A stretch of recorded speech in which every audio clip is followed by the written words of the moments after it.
बार बार ये बताऊं, हमें फिरका परस्ती का जो ताना दिया जाता है ना, ये देवबंदी एक फिरका है। देवबंदी फिरका नहीं है। देवबंदियों के अलावा जो है वो फिरके हैं। ये कैसे है मैं आपको बता सकता हूं। फला कहता है हम फिरका नहीं है, लेकिन आप उनकी मस्जिद, पहली मस्जिद हिंदुस्तान में कब उस फिरके की बनी है? देवबंदियों की कोई पहली मस्जिद नहीं दिखा सकता हिंदुस्तान में, समझ रहे हो? बाकी जितने फिरके हैं ना, उनकी पहली मस्जिदें हम आपको दिखा सकते। अब जनाब अहमद रजा खान बरेलवी साहब जब उन्होंने तहरीक चलाई, ये मिलाद वगैरह को बहुत ज्यादा किया, फिर कुछ अकायद में इख्तिलाफ किया, तो जो फिर उनको मानने वाले थे उनको बरेलवी कहा जाने लगा, और जो उनको नहीं मानते थे उनको क्या कहा जाने लगा? देवबंदी। तो ये नाम उस वक्त पड़ा है ताकि बरेलवियों से फर्क किया जा सके। ये अकायद और अमाल उस वक्त नहीं पड़े हैं, क्योंकि हमारे अकाबिर में सिर्फ उलमाए देवबंद नहीं आते। उलमाए देवबंद के जो उस्ताद थे, कि जब देवबंद का मदरसा ही नहीं था, मुजद्दिद अल-अफ़सानी रहमतुल्लाह अलैह, एक पूरा सिलसिला हम आपको बाकायदा रिटन फॉर्म में दिखा सकते हैं। कहां तक? मोहम्मद सल्लल्लाहु अलैहि वसल्लम तक। उस वक्त तो देवबंदी फिरका नहीं था। वजह उसकी थी, जरूरत नहीं थी नाम देने की, क्योंकि उसको बरेलवी फिरका नहीं था, अहले हदीस नहीं थे। तो जितने भी आपको नजर आएंगे ना उलमाए देवबंद के अलावा, उनकी मस्जिदें आपको पता चलेंगी कि फला सन में ये मस्जिद पहली मस्जिद थी उनकी। इसका मतलब भाई वो नया फिरका बन के आ रहा था। तो उलमाए देवबंद का कोई फिरका। बाकी इनका ये कहना कि ये फितने आए और खत्म हो गए,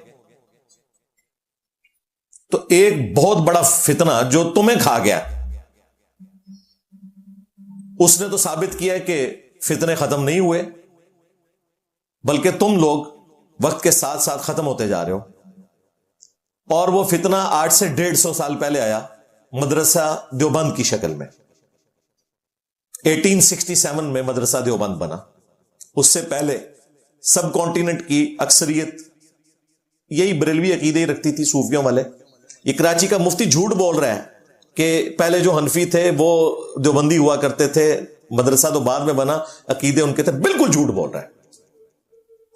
देवबंदियों वाले अकीदे पहले नहीं थे सब कॉन्टिनेंट में। यहां वही अकीदे थे जो बरेलवियों के हैं, सूफियों वाले। और जिस शेख अहमद सरंदी का वो नाम ले रहा है, उसके अपने मकतूबात प्रिंट हुए हैं, वो पढ़ के देख। तुम्हारे आज के जो अकीदे हैं उनके तहत तो शेख अहमद सरंदी का इस्लाम भी साबित नहीं होता। देवबंदियों के जो अकीदे हैं, बरेलवियों वाले अकीदे वही हैं जो शेख अहमद सरंदी के हैं। हम तो ना देवबंदियों के साथ एग्री करते हैं ना बरेलवियों के साथ। ये टॉपिक अलग है, वो इंशाल्लाह मुझे कभी मौका मिला। वैसे तो वक्तन फक्तन मैंने काफी उसकी इंजीनियरिंग की है शेख अहमद सरंदी की। उसने जो अपने बारे में दावे किए हैं कि मैं 1000 साल का मुजद्दिद हूं, ये कौन सा मुजद्दिद है जो अपने बारे में खुद दावा कर रहा है? और जब दलील पूछी गई तो उसने कहा जिस तरह 100 और 1000 में फर्क होता है ना, इस तरह 100 साल के मुजद्दिद और 1000 साल के मुजद्दिद में फर्क होता है। भाई 100 साल के मुजद्दिद का जिक्र तो सुनन नबी दाऊद के अंदर अल मुस्तदरक बिल हाकिम में मौजूद है कि अल्लाह ताला मेरी उम्मत में हर सदी के किनारे पर एक ऐसा शख्स भेजेगा जो दीन की तजदीद करेगा। वो तो हमें पता है, पहली सदी में उमर बिन अब्दुल अजीज आए, दूसरी में इमाम शाफी आए, और आखिरी मुजद्दिद जो हैं वो इमाम मोहम्मद मादी होंगे रहिमहुमुल्लाह अजमाइन, अलैहिमुस्सलाम अजमाइन, रदियल्लाहु अन्हुम अजमाइन।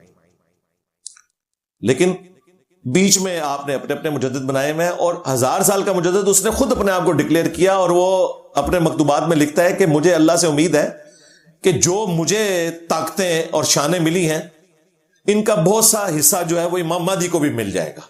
वो अपने आप में इमाम मादी तो भी बड़ा समझता है। उन ए बेचारा कराची दा मुफ्ती मियां है, इस बेचारे को क्या पता कि शेख अहमद सरंदी मुजद्दिद अल-अफ़सानी क्या गुल खिला के गया अपनी किताबों में। फिर उसने लिखा कि अगर बिलफर्ज इस उम्मत में कोई पैगंबर होता तो वो फिका हनफी से होता। हाँ, गाल वैसे सही निकली है, एक झूठा आया कादियानी और हनफीजी। हाय हाय लो सामो। हाँ मुजद्दिद साहब, बात आपकी ठीक निकली है। ये सारे फराडी जो है वो हनफियों में निकलते हैं। वो गुलाम अहमद कादियानी दज्जाल हनफी था। आज भी देख लें उनकी इबादत गांव में बगैर वलीदैन के नमाज पढ़ते हैं, हनफी हैं। बल्कि उनके खलीफा की तो वीडियो रिकॉर्ड है कि हम हनफी हैं। We follow generally Imam Abu Hanifa's fatwa were very largely accepted by the Ummah, and unless we find reasons to disagree with him, we would generally follow the Fiqh Hanafiya. Investigate personally, directly. The overbearing principle should be that you follow Hazrat Imam Abu Hanifa. This is the entire attitude of Jamaat Ahmadiyya.